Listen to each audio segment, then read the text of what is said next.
هيئة السلامة والطرق الأمريكية عملت اختبارات تصادم لأربع عربيات من فئة الميني فان بسبب إنها عربيات منتشرة في فئة السيارات العائلية عشان تقيمها هل هي عربيات تصلح للعائلات ولا غير آمنة عليهم. والأربع عربيات اللي اختبروهم هم تويوتا سيانا، كيا كارنيفال، هوندا أوديسي، وكرايسلر باسيفيكا. وخلونا نبتدي بأول عربية وهي الكيا كارنيفال. احنا شفنا التصادم ده كتير مع بعض وخلينا نركز على شوية الحاجات دي. الجنط راح فين بعد التصادم، حالة الباب وقايم العربية والسقف، هل الصدمة وصلت لهم ولا لا، إلى جانب طبعا الوسائد الهوائية داخليا. هنا بنشوف إن الصدمة ما وصلتش لكل اللي أنا قلت عليه ده، والوسائد الهوائية داخليا احتوت الركاب بشكل كويس جدا. لما نيجي نبص داخليا هنلاقي إن الصف الخلفي هو اللي فيه مشكلة، وهكلمكم على المشكلة دي بالتفصيل، بس خلينا الأول ناخد العربيات واحدة واحدة ونشوف إيه اللي هيحصل فيها. بالنسبة للسائق من قدام الوسائد الهوائية احتوته بالكامل، ما كانش عنده أدنى مشكلة،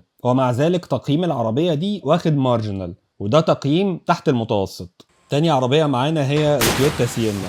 بنشوف برضو التصادم بالتصوير البطيء عشان نشوف الحاجات اللي أنا قلتلكوا عليها دي. هنلاقي إن الوضع زي ما هو، الجنط ما اخترقش الكابينة، الباب سليم، القايم برضو سليم، الوسائد الهوائية احتوت الركاب من الجهة الجانبية والسائق من الأمام. العربية ظاهريا ممتازة، مفيش فيها أي مشكلة. تعالوا بقى نبص من الداخل، هنلاقي برضو التركيز على الصف الخلفي. الوسادة الجانبية احتوت الراكب من الجهة الجانبية، بل كمان في وسادة في الكرسي نفسه، وده شيء ممتاز. المشكلة بقى في اللي بيحصل للراكب، ودي الجزئية اللي خلت العربية برضو تاخد تقييم مارجنال، ما خدتش جود، مع ان للوهلة الاولى تحس ان العربية تصادمها ممتاز. العربية اللي معانا بعد كده الكرايسلر باسيفيكا. خلونا نشوف هل هتتفوق على العربيتين التانيين ولا لا. التصادم برضو شكله خارجيا ممتاز، مفيش اي مشاكل من اللي احنا قلنا عليهم، بس الفرق هنا ان الستارة الجانبية ما اتفتحتش. هل ده هيقلل من تقييم العربية ولا لا؟ ده اللي هنشوفه. داخليا الوضع برضو في الصف الخلفي مش مظبوط، بتحس ان الراكب ورا بيتنطط في مكانه،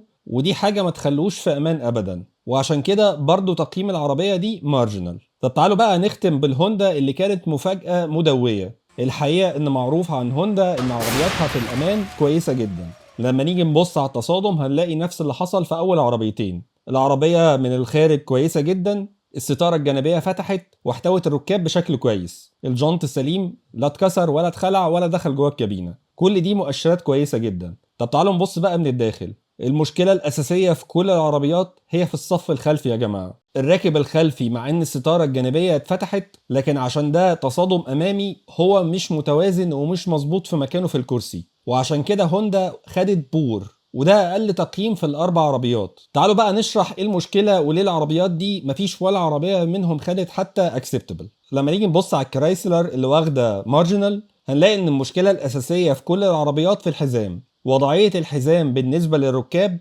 كانت يا اما وضعية غلط، زي في حالة الكرايسلر كده كان ممكن تعرض الراكب في الصف الخلفي لإصابة في الصدر لأن وضعية الحزام مش مظبوطة، أو المشكلة التانية اللي قابلت بعض العربيات إن قوة الحزام نفسه وتثبيته للراكب في الصف الخلفي كانت ضعيفة. لما نيجي نبص بقى على الهوندا اللي أنا قلتلكوا هي المفاجأة بتاعت الموضوع هنفهم ده كويس جدا. هنلاقي إن الراكب اتحرك من الكرسي بتاعه بشكل قوي جدا، لدرجة إن المخدع نفسه بتاع العربية طار من قوة الاصطدام بتاعة راسه بالمخدع. تويوتا سيانا بقى كان عندها مشكلة تانية، ان وضعية الحزام كانت ممكن تعرض الراكب لإصابة في منطقة البطن، وعشان كده برضو تقييمها كان مارجنال. الوضع مختلف تماما بالنسبة للسائق. الأربع عربيات السائق فيهم كان محمي بشكل كويس جدا. التقييمات دي كلها بتتغير وتتحسن بشكل كبير جدا لو كان اللي جالس في الصف الخلفي طفل قاعد في كرسي مخصص للأطفال، وعشان كده كل الهيئات بتاعت الاختبار بتنصح الناس انها تستخدم كراسي للأطفال في الصف الخلفي